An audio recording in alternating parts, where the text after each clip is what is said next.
Bismillahirrahmanirrahim. Assalamualaikum warahmatullahi wabarakatuh. Selamat pagi menuju siang. Kami ucapkan terima kasih kepada Bapak Rektor Zakiullah sebagai penguji 1 dan juga Ibu Dita Puspitasari sebagai penguji 2 dan Bapak Fatur Rahman sebagai penguji 3 observer pada persidangan kami ini. Terlebih juga kami mengucapkan terima kasih kepada dosen pembimbing kami, yaitu Bapak Firman Fauzi Tersasani Putra sebagai dosen pembimbing 1 kami, lalu kepada Bapak Muhammad Abdul Balik selaku dosen pembimbing 2 kami yang turut hadir dalam acara sidang akhir kami pada hari ini. Izin memperkenalkan diri, nama saya Andi Satria Surya Muhammad dengan NIM 1105210049. Perkenalkan, saya Gus Farza dari 105210079. Pada sidang kali ini kami ingin mempresentasikan apa yang menjadi penelitian kami yang berjudul perancangan alat ukur antropometri cerdas dengan bioelectrical impedance analisis. Sebelum masuk ke pembahasan penelitian kami, izinkan untuk memaparkan apa saja yang akan kami bahas pada kesempatan kali ini. Yang pertama adalah latar belakang penelitian, lalu tujuan penelitian, ada tinjauan pustaka dan perancangan sistem. Selanjutnya ada pengujian sistem, hasil analisis, kesimpulan sasaran dan juga daftar pustaka. Kita masuk ke poin pertama, yaitu latar belakang. Apa saja yang latar belakangi penelitian kami? Nah, menurut data dari riset pada tahun 2022, sekitar 33% orang dewasa Indonesia mengalami overweight. Hal ini disebabkan karena kurangnya kesadaran diri yang mereka miliki terhadap diri mereka masing-masing, dan hal ini juga menjadi concern utama kami bahwasanya dibutuhkan alat ukur untuk membantu mencegah prevalensi dari kasus tersebut dengan cara membuat alat ukur yang menggunakan metode pengukuran komposisi tubuh. Seiring kemajuannya teknologi, kecerdasan buatan diimplementasikan terhadap aplikasi klinis dan medis. Seperti yang ada pada sistem prediksi yang dilakukan pada penelitian Abbas tahun 2023, bahwa dihasilkan kecerdasan buatan dapat diimplementasikan kepada sistem prediksi kesehatan seseorang dengan minimal akurasi 83-89% yang dapat diartikan siap sebagai aplikasi klinis. Sistem prediksi ini juga merupakan langkah preventif terhadap masyarakat yang telah dilakukan oleh Wang dan Zhang pada penelitiannya, terbukti efektif untuk meningkatkan kesadaran masyarakat akan kesehatan tubuhnya masing-masing. Yang menjadi latar belakang kami terakhir adalah penelitian sebelumnya yang dilakukan oleh Naufal pada tahun 2024 yang merancang alat serupa berupa timbangan dengan error 4,8%, dan juga penelitian sebelumnya yang dilakukan oleh Abbas pada tahun 2023 yang menghasilkan sebuah analisa bahwa kecerdasan buatan dengan akurasi 83-89% dapat dikatakan siap untuk menjadi sistem prediksi kesehatan seseorang. Lalu ada tujuan penelitian yang menjadi tujuan kami. Lalu untuk tujuannya yang pertama yaitu membangun prototipe sistem timbangan cerdas dengan bias sebesar 4,8%. Lalu yang kedua membangun sistem prediksi kesehatan dengan akurasi minimal 83%.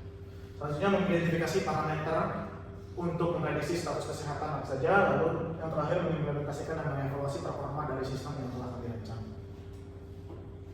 Selanjutnya ada tinjauan pustaka, yang dimana kami menggunakan data antropometri. Namun apa itu antropometri? Yaitu pengukuran tubuh seperti IMT, lalu lingkar badan, dan juga impedans tubuh dan lainnya. Nah, impedans tubuh tadi kita ukur menggunakan metode BIA, yaitu bioelectrical impedance analysis, yang merupakan perhitungan dari impedans tubuh yang dapat menjadi estimasi kadar lemak, massa otot, kadar air, dan lainnya. Lalu kecerdasan buatan untuk memproses dan maksud kami pada penelitian ini yaitu merupakan cabang ilmu komputer yang dirancang oleh manusia untuk memiliki kemampuan kognitif layaknya manusia, yang umumnya dikenal menjadi machine learning, deep learning dengan arsitektur contohnya seperti deep neural networks atau ada juga random forest. Selanjutnya penyakit degeneratif yang ditandai oleh penurunan fungsi organ tubuh manusia yang diakibatkan oleh gaya hidup dan juga faktor metabolik tubuh. Jenis-jenisnya atau macam-macamnya seperti ada penyakit jantung, diabetes tipe 2, penyakit hati, ginjal, dan juga hipertensi, dan penyakit lainnya yang sering ditemukan di masyarakat. Kita masuk ke bagian segmen perancangan sistem, di mana pada gambar di sini merupakan dasar sistem keseluruhan kami yang digabungkan dari dua subsistem. Yang pertama dari dasar pangkat garas dan juga dasar pangkat lunak. Akan kita bahas untuk dasar pangkat garas terlebih dahulu, di mana di sini kami menggunakan baterai sebagai power supply utama kami yang digunakan untuk menyuplai seluruh komponen yang kami gunakan pada perangkat keras kami. Setelah itu, kami menggunakan 3 inputan utama. Yang pertama adalah berat badan menggunakan sensor berat, lalu yang kedua input panjang kaki dan menggunakan sensor jarak, yang terakhir impedans tubuh menggunakan metode bioelectrical impedance analysis, di mana nanti datanya ini akan diproses oleh microcontroller yang nantinya akan dikirimkan menuju LCD TFT yang akan ditampilkan hasilnya, dan juga mengirimkan hasilnya melalui Bluetooth menuju aplikasi.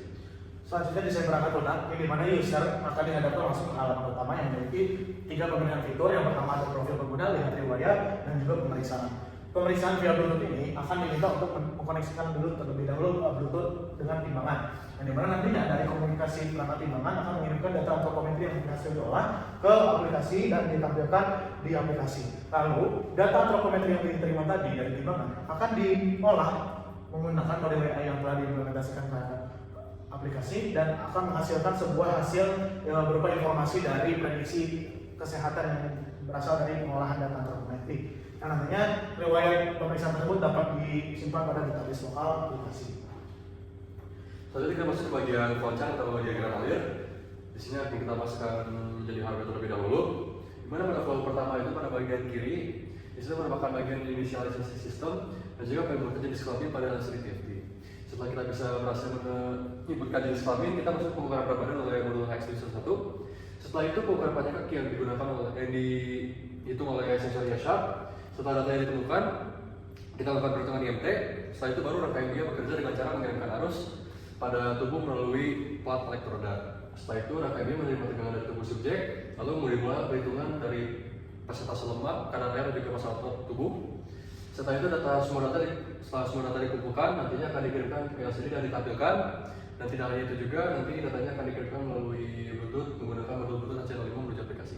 Selanjutnya ada diagram dari software itu sendiri. Yang pertama, seperti yang sudah saya katakan sebelumnya, bahwa pengguna akan dihadapkan kepada halaman utama dari aplikasi. Di sini memang aplikasi kami memiliki 2 fitur utama yang digunakan selayaknya, yaitu pemeriksaan dan lihat riwayat. Jadi aplikasi pengguna nanti akan dapat mengakses riwayat pemeriksaan apa saja yang telah dilakukan pada aplikasi dengan fitur lihat riwayat. Lalu jika pengguna melakukan pemeriksaan, maka akan disuguhkan untuk menginputkan nama dan umur nama untuk melakukan pemeriksaan yang sedang berlangsung, dan umur nantinya akan masuk menjadi perhitungan algoritma perhitungan BM dan juga visual effect. Lalu pengguna diminta untuk memencet tombol koneksi Bluetooth yang nantinya akan terkoneksi dengan timbangan. Ketika sudah melakukan pengukuran di timbangan, data akan diterima oleh Bluetooth dan berupa data berat badan, tinggi badan, dan antropometri lainnya yang nantinya langsung oleh aplikasi dilakukan algoritma perhitungan BNR dan visual effect. Selanjutnya data antropometri yang sudah lengkap itu akan ditampilkan di aplikasi. Lalu pengguna akan mencet tombol proses untuk nantinya data antropometri yang akan diolah menggunakan model AI yang sudah diimplementasikan dan menghasilkan hasil prediksi yang akan ditampilkan juga dan dapat disimpan untuk nantinya dicek di riwayat. Kita masuk ke bagian selanjutnya, yaitu desain perangkat timbangan. Di mana pada desain perangkat timbangan ini kami memiliki 4 fitur utama. Yang pertama adalah plat elektroda untuk biar mengirimkan arus pada tubuh. Lalu timbangan yang sudah dipasangkan menggunakan X711 dan juga load cell. Setelah itu ada sensor ear sharp yang digunakan untuk menghitung panjang telapak kaki pengguna. Setelah itu ada box system yang berisikan microcontroller, rangkaian biar, oscillator, dan juga baterai sebagai supply utama kami. Lalu di sini juga terdapat layar tampilan berupa hasil TFT untuk menampilkan hasil data dan juga menginputkan hasil jenis kelamin sebelum melakukan pertimbangan. Lalu ini merupakan sistem yang kami gunakan di mana nanti user atau pengguna akan berdiri di atas timbangan. Nantinya keempat loadsetnya akan menerima berat tubuh yang dari pengguna. Setelah itu dikirimkan menuju modul X1 untuk dijadikan nilai ADC, lalu dikirimkan ke Adreno Mega. Setelah itu oscillator menghasilkan sine wave sebesar 50 kHz yang dikirimkan pada rangkaian dia. Setelah itu ada sensor yang sharp juga untuk yang panjang kaki tadi, dan nanti dari rangkaian dia dari sensor yang sharp ini nilai ADC-nya dihasilkan dan dikirimkan menuju Adreno Mega. Setelah diproses oleh Adreno Mega, nantinya akan ditampilkan pada hasil TFT dan juga dikirimkan oleh Bluetooth modul HC05 pada aplikasi. Selanjutnya ada desain sistem aplikasi yang dimana ketika model sudah dilatih dan dikonversi dalam bentuk format Microsoft Online, maka model dapat diintegrasikan terhadap aplikasi. Lalu setelah model diintegrasikan, baru perancangan UI dan UX aplikasi tersebut, dan juga merancang fitur-fitur apa saja yang ada di aplikasi, lalu melakukan pengujian aplikasi dan merilis aplikasi yang bernama selanjutnya. Untuk tampilan aplikasi yang kami rancang seperti ini, yang di sini dapat dilihat bahwa ada beberapa pilihan fitur. Memang yang fitur lainnya nanti saya sebutkan sebelumnya adalah untuk membantu pengujian dari aplikasi ini tersebut. Ada untuk yang pertamanya adalah mulai pemeriksaan dan juga lihat riwayat.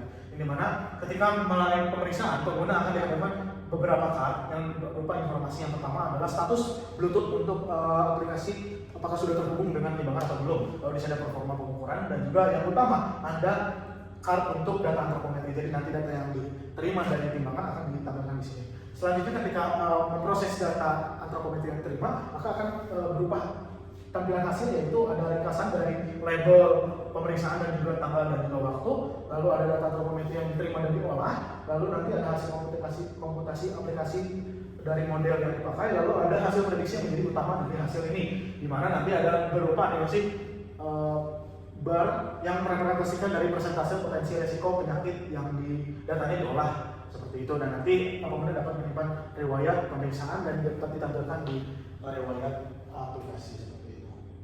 Selanjutnya adalah desain sistem model AI, di mana di penelitian ini kami merancang dan menganalisis 3 model prediktor AI yang 2 diantaranya adalah ditanamkan kecerdasan buatan dengan arsitektur DNA dan juga random forest seperti itu. Dan untuk perbandingannya, kami juga melakukan perbandingan terhadap program model prediktor yang menggunakan algoritma inference saja atau kami label sebagai rules based. Dan di sini kami melakukan pengumpulan data yang dimana kami dapatkan data dari generator data sintetis yang nantinya untuk model AI ini melakukan preprocessing dengan struktur yang berbeda di DNA dan RNF-nya, lalu melakukan persiapan data atau split data, dan tentunya melakukan pelatihan model dari arsitektur DNA dan RNF ini sendiri. Lalu nanti terakhir evaluasi model dari ketiga model ini dengan analisis empiris, lalu yang terakhir konversi model ke format file yang mendukung dari model tersebut seperti DNN menjadi template dan RF menjadi ONNX. Kita masuk ke persiapan data, di mana data sintetis yang kami dapatkan dari generator berjumlah 5.000 data dan dibagi menjadi training set 64%, validation set 16%, dan juga 20% untuk testing set, yang dimana kami menggunakan random set 42 untuk reproduksi GT. Selanjutnya data akan masuk ke preprocessing. Di sini ada input data untuk DNN sendiri. Preprocessing yang pertama adalah missing value handling untuk memeriksa apakah ada nilai yang hilang, lalu mengkategorikan di kategorical encoding, dan juga numerical scaling untuk men-scale dari 0 sampai 1 untuk setiap bobot kemungkinannya, lalu ada factor assembly dan selesai. Lalu untuk random forest sendiri, di data akan masuk, lalu dilakukan column transformer setup, lalu numerical dan categorical path dan features combination, lalu ada seleksi feature selection dan dimensionality reduction, dan selesai untuk preprocessing RF. Jadi berbeda dengan yang DNN. Kita masuk ke bagian selanjutnya, ada pengujian sistem dan juga analisis yang berbagi menjadi 3 bagian. Yang pertama adalah pengujian sistem timbangan, lalu ikutnya pengujian sistem model AI, yang terakhir pengujian sistem secara keseluruhan. Kita masuk ke bagian pengujian sistem timbangan terlebih dahulu. Dalam pengujian sistem timbangan ini, kami di sini merupakan melakukan pengujian pada 2 hal utama pada sistem timbangan. Yang pertama adalah sensor berat badan, yang kedua adalah sensor tinggi badan. Di mana pada kedua pengujian ini kami melakukan 10 responden dengan nilai 2,12% pada sensor berat badan di nilai errornya, dan pada pengujian sensor tinggi badan dengan error sebesar 3,33%. Jadi merupakan pilar utama yang terakhir pada sistem timbangan kami, yaitu rangkaian dia, di mana dia dibagi menjadi 3 rangkaian utama. Yang pertama adalah pengujian rangkaian Holland dengan tujuan untuk menghidupkan arus konstan pada tubuh. Lalu kami menggunakan 6 sensor berbeda dan menghasilkan nilai sebesar 0,7 mA pada arusnya dan konstan. Selain itu pengujian instrumentasi amplifier, kenapa kami melakukan pengujian ini? Karena sejatinya dengan tubuh yang dimiliki manusia itu sangat kecil, sehingga dilakukan penguatan sebesar 10,9 oleh kami agar dia dapat memproses pada tahap selanjutnya. Lalu di sini kami menghasilkan error sebesar 1,3% dengan via actual dari via actual yang telah kami dapatkan. Yang terakhir adalah pengujian rectifier, di mana kami melakukan pengujian ini untuk merubah arus AC menjadi DC agar dari nilai ADC ini terbaca oleh microcontroller dan dapat diproses. Di sini kami mendapatkan nilai error yang cukup besar, sebesar 29,03%. Kami menyebutkan hal ini bisa terjadi karena adanya non-linearitas yang terjadi pada bagian rectifier yang kami buat. Selanjutnya ada perbandingan sistem timbangan, di mana kami mendapatkan error sebesar 12,9% dari 17 subjek. Dan juga pada bagian A ini merupakan timbangan kami, yang B ini merupakan timbangan pembanding. Di sini kami juga menyadari beberapa 12,9% ini kami tidak mencapai target bias pada awal yang kami sebutkan sebesar 4,8%. Selanjutnya pengujian dan analisis sistem model AI. Ketiga model yang telah dilatih dalam model AI akan melakukan perbandingan dan pengujian secara empiris pada ketiga model tersebut, yang dimana dapat dilihat pada tabel ini bahwa DNN secara signifikan dan konsisten di angka 86 sampai 88 jauh lebih unggul dibandingkan rule based dan RF, dimana dengan akurasi 88,70 ini model DNN sesuai dengan tujuan akurasi minimal yaitu 83%, sedangkan rule based ini sendiri memiliki akurasi dan 69%, walaupun memang defaultnya 97,9% yang memiliki trade-off tidak cukup menarik, karena memang kami dapat simpulkan bahwa dengan model AI sistem prediksi kesehatan seseorang lebih optimal karena memang model AI dapat mempelajari interaksi antara fitur-fitur yang sifatnya non-linear. Selanjutnya, karena itu akurasi minimal 83% sudah dicapai oleh DNN, maka kami menggunakan model DNN pada sistem kami. Di mana model DNN sendiri ini dapat memberikan prediksi namun bersifat black box atau tidak bisa dijelaskan secara teoritis.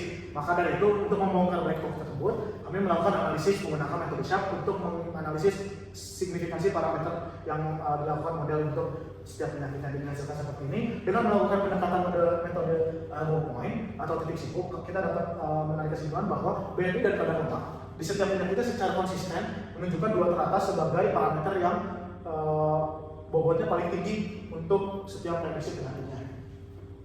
Selanjutnya, pengujian dan analisis sistem. Yang pertama, karena fitur utama dalam sistem kami adalah prediksi kesehatan seseorang, maka kami melakukan pengujian validasi terhadap akurasi prediksi. Yang dimana kami menggunakan alat pendukung, alat bantu, bukan menjadi alat pembanding, yaitu sphygmomanometer digital komersial untuk status aktual responden dan juga verifikasi langsung terhadap respondennya apakah beliau pernah memiliki riwayat penyakit hipertensi atau tidak, dengan melibatkan 15 responden dengan 12 non hipertensi dan juga 3 hipertensi, dilakukan pada kelas penyakit hipertensi saja dan dihasilkan akurasi prediksi dari sistem kami ini sebesar 66,7%, yang dimana ini menandakan bahwa model memiliki sensitivitas tinggi namun presisi yang lebih rendah. Selanjutnya, pengujian prediktivitas di mana penjagaan ini kami lakukan atas sistem hingga 5 skenario pengujian. Di mana pada poin pertama ini kami tidak melakukan langsung sekali dengan garis lalu pada poin kedua ini kami melihat adanya perubahan di paket kelas sebesar 0,2%. Lalu pada puncak ini poin kelima di jarak komputer dengan halangan. Di sini kami melihat paket kelas meningkat secara signifikan jadi 43,5%. Di sini kami menyimpulkan bahwasanya semakin jauh jarak dengan halangan semakin tinggi paket kelas yang kami dapatkan. Selanjutnya adalah pengujian terakhir, yaitu pengujian sistem usability dengan metode SUS atau Sustained Usability System. Dengan melibatkan langsung interaksi dengan 10 responden, kami menggunakan sebuah kuesioner dan dihasilkan dari 10 responden skor akhir dari sistem kami ini 76,75, yang jika menggunakan benchmarking global dari metode SUS ini sendiri, sistem yang kami rancang tergolong kategori good dengan peringkat B atau dapat diterima oleh masyarakat. Di sini untuk kesimpulan yang pertama, prototipe sistem timbangan berhasil diindikasikan dengan hasil evaluasi kinerja berdasarkan bias sebesar 12,5%. Yang saya katakan sebelumnya, ini memenuhi harapan dari tujuan kami. Lalu kami menyimpulkan bahwasannya hal ini bisa terjadi karena ada sensitivitas tinggi yang dimiliki oleh dia. Selanjutnya, model kecerdasan buatan untuk sistem prediksi berhasil dibangun. Dari ketiga model DNN menunjukkan hasil performa yang lebih unggul dibandingkan dua model lainnya dengan tingkat akurasi 88,75%, yang jika didasarkan pada penelitian tahun 2023, model DNN berhasil dan layak melampaui target perancangan. Selanjutnya, IMT dan kadar lemak menjadi parameter utama, di mana melakukan analisis metode Sharp yang dihasilkan IMT dan kadar lemak menjadi parameter utama dan teratas dalam prediksi. Lalu sistem ukur otomatis cerdas berhasil dipromosikan dengan kondisi bentuk stabil dan juga metode SUS atau Sustainability System menunjukkan sistem tergolong good atau dapat digunakan. Di sini merupakan data tersangka kami dengan tujuan referensi kami berikan pada penelitian kali ini. Sekian presentasi dari kami. Mohon maaf bila ada kesalahan. Jazakallahu khairan. Semoga ilmu yang kami sampaikan itu bermanfaat bagi kita semua. Saya kembalikan pada poin 1 dan poin 2 dan terima kasih. 20 menit pas. 20 menit lebih berapa detik lah?